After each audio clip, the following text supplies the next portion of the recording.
Hi everyone, today we will study the second chapter of Hindi Reader named Onam. आज हम Hindi reader का second chapter पढ़ेंगे जिसका नाम है ओनम।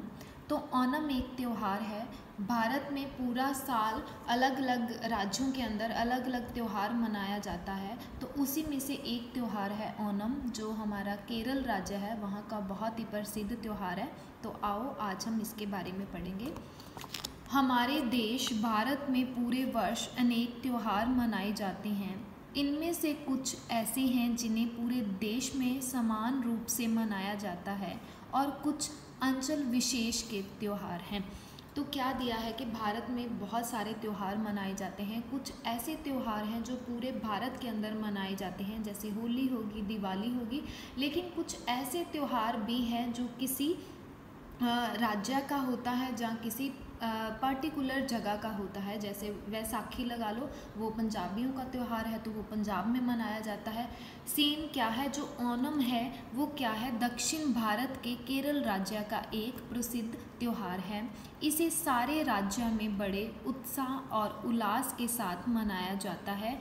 केरल से बाहर भी केरल वासी इसे उतने ही उत्साह से मनाते हैं। तो ओनम केरल का त्यौहार है, तो ये त्यौहार केरल के जो लोग हैं उसको बड़े हर्ष और उल्लास से मनाते हैं। ये त्यौहार जो केरल वासी हैं, चाहे वो किसी और राज्य के अंदर भी रहते हैं, तो वहाँ पर भी वो इस त्यौहार को बड़े हर्षोल्लास के साथ मनाते हैं। इस त्यौहार के संबंध में एक कथा प्रचलित है जो इस प्रकार है। बहुत पुरानी बात है, भारत में बलि नामक एक राजा राज करते थे। वे अत्यंत न्यायप्रिय, दानशील और दयालु थे। उनके राज्य में सर्वत्र शांति और खुशहाली थी। उनकी प्रजा अपने राजा को बहुत चाहती थी।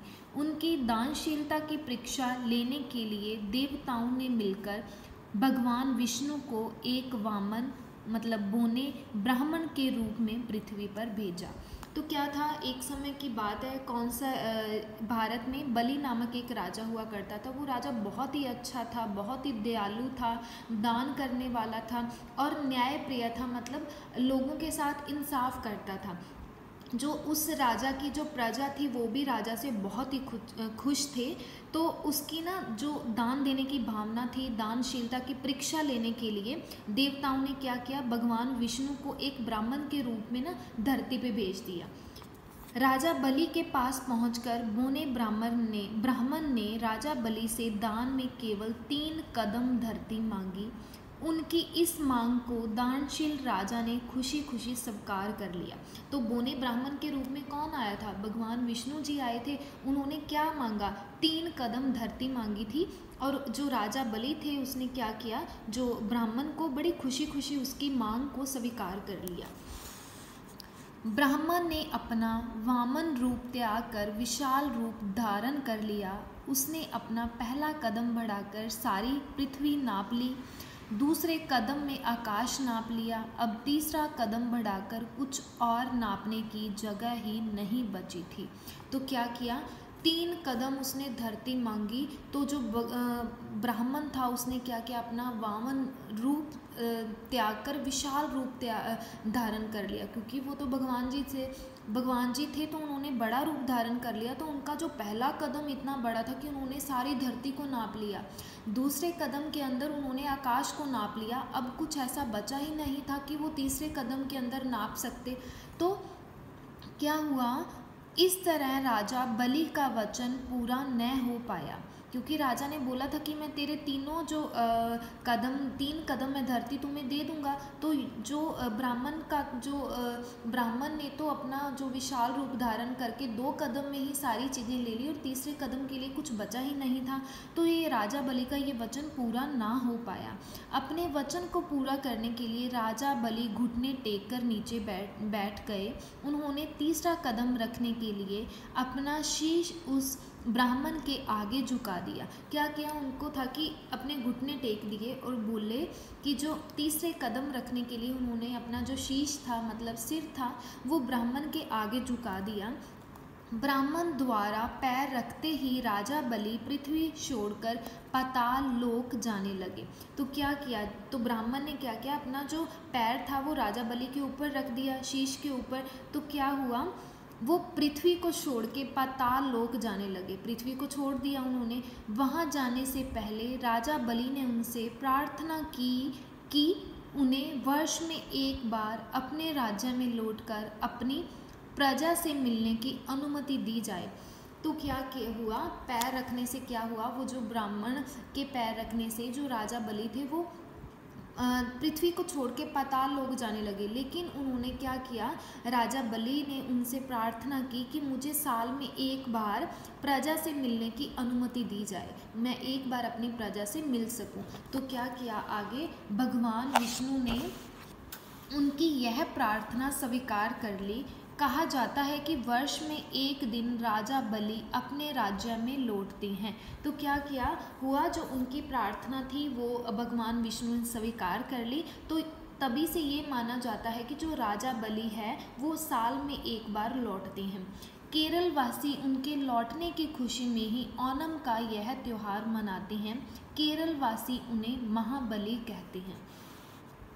ओणम प्राय अगस्त सितंबर में मनाया जाता है। इन दिनों केरल का मौसम बहुत सुहावना होता है। वर्षा ऋतु के कारण चारों ओर हरियाली छाई रहती है। चाय, अदरक, इलायची व काली मिर्च की फसलें तैयार होती है। दूर दूर तक धान के हरे भरे खेत दिखाई देते हैं। वातावरण में चारों ओर उल्लास व उत्साह दिखाई पड़ता है। तो जो ओणम का त्यौहार है वो अगस्त सितंबर के अंदर जो मनाया जाता है। तो उस टाइम जो भारत के अंदर वर्षा ऋतु होती है, जो राज्य हमारा केरला राज्य के अंदर सबसे ज़्यादा मसाले होते हैं, चाय होगी, अदरक होगी, इलायची, काली मिर्च, ये सारी फसलें क्या होती है, तैयार होती है। धान भी पूरा क्या है, धान के भी पूरे हरे भरे खेत होते हैं। तो वातावरण भी अच्छा होता है। ओणम मनाने की तैयारियां कई दिन पहले से ही शुरू हो जाती है। बच्चे और बड़े दोनों इस तैयारियों में पूरे उत्साह से भाग लेते हैं। ओणम के दिन बच्चे फूल इकट्ठे करके लाते हैं। इन फूलों से वे अपने घरों को तरह तरह से सजाते हैं। घरों के दरवाज़ों पर रंगोलियां बनाई जाती है। इस दिन सभी लोग सुबह सवेरे उठते हैं, स्नान करके नए नए कपड़े पहनते हैं। इसके बाद वे अपने परिवार के सबसे बड़े सदस्य को प्रणाम कर उनका आशीर्वाद लेते हैं। तो इसकी तैयारियां बड़े दिन पहले शुरू हो जाती हैं। ठीक है, बच्चे से लेके बड़े तक सबके मन में बहुत उत्साह होता है। ओणम त्यौहार के दिन वो सुबह जल्दी उठ के स्नान करते हैं, फिर सब जो घर में सबसे बड़ा सदस्य होता है उसका आशीर्वाद लेते हैं, उनको प्रणाम करके। प्रणाम करने के बाद उनका आशीर्वाद लेते हैं। आगे है, ओणम के अवसर पर घरों में विशेष भोजन बनाया जाता है। इस भोजन में चावल के अलावा तरह तरह की सब्जियां, व्यंजन होते हैं, जैसे अवियल, पसड़ी, पापड़ आदि। ये साउथ इंडियन डिशेस के नेम हैं। तो ये साउथ जो हमारा दक्षिण भारत है, उस दक्षिण भारत के अंदर ये व्यंजन सब्जियां बनाई जाती है। यह भोजन शाकाहारी होता है।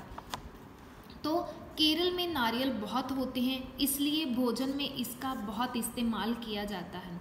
सूखे मेवे आदि डालकर पायसम एक प्रकार की मीठी खीर है। इस अवसर पर बनाए जाने वाले व्यंजनों में मुख्य है। तो ये एक बड़ा अच्छा क्वेश्चन बनता है कि जो केरल के अंदर व्यंजन बनाए जाते हैं उनमें से सबसे जो उनका मेन मुख्य व्यंजन है वो कौन सा है, तो वो है पायसम। ये एक तरह की मीठी खीर है, सूखे मेवे डालकर बनाई जाती है। यह भोजन परंपरागत तरीके से केले के पत्तों पर परोसा जाता है। ये देखो, केले के पत्ते के ऊपर परोसा गया है। परिवार के सभी सदस्य साथ बैठकर भोजन करते हैं। इडली, डोसा, उपमा, उत्पम जैसी चीज़ों से सामान्य तौर पर अन्य राज्यों के निवासी भी परिचित हैं। ये चीज़ें केरल वासियों के सामान्य भोजन का अंग है। इसके अलावा केले, कटहल के सादे और मीठे चिप्स भी उन्हें बहुत पसंद हैं। तो ओणम का यह त्यौहार कई दिन तक चलता है। इन दिनों जगह जगह विविध प्रकार के कार्यक्रमों, संगीत व नृत्य, सांस्कृतिक कार्यक्रम, खेल कूद, नौका दौड़ आदि का आयोजन किया जाता है। तो ये त्यौहार क्या है, कई दिन चलता है, ठीक है। तो अलग अलग तरह के कार्यक्रम किए जाते हैं, कहीं पे संगीत हो गया, डांस हो गया, नृत्य, खेल कूद के जो कार्यक्रम है, नौका दौड़ जो पानी के अंदर जो नाव वगैरह चलाते हैं। तो केरल में कुछ स्थानों पर विशेष नौका दौड़ आयोजित की जाती है। यह नौका दौड़ इस अवसर का मुख्य आकर्षण होती है।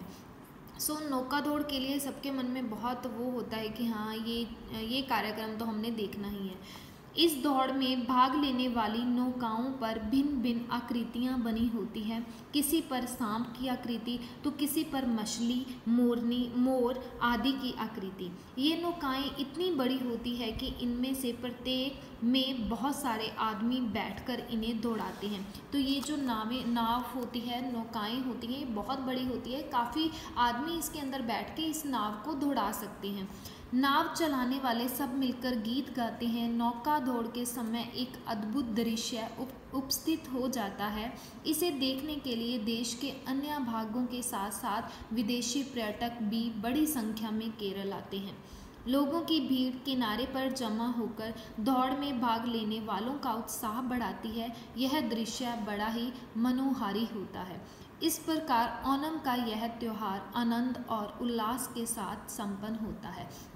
तो जब नौका दौड़ होती है तो जो किनारों के ऊपर काफ़ी लोग खड़े होते हैं, जो देखने वाले होते हैं, वो उनका हौसला बढ़ाते हैं। तो इस तरह से ये जो दृश्य होता है वो बहुत ही अच्छा होता है। तो इस तरह जो इनका ओणम का त्यौहार है बड़ी खुशी उल्लास के साथ ख़त्म हो जाता है, संपन्न हो जाता है। तो ये था ओणम त्यौहार के बारे में।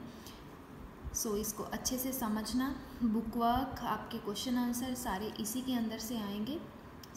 Thank you so much.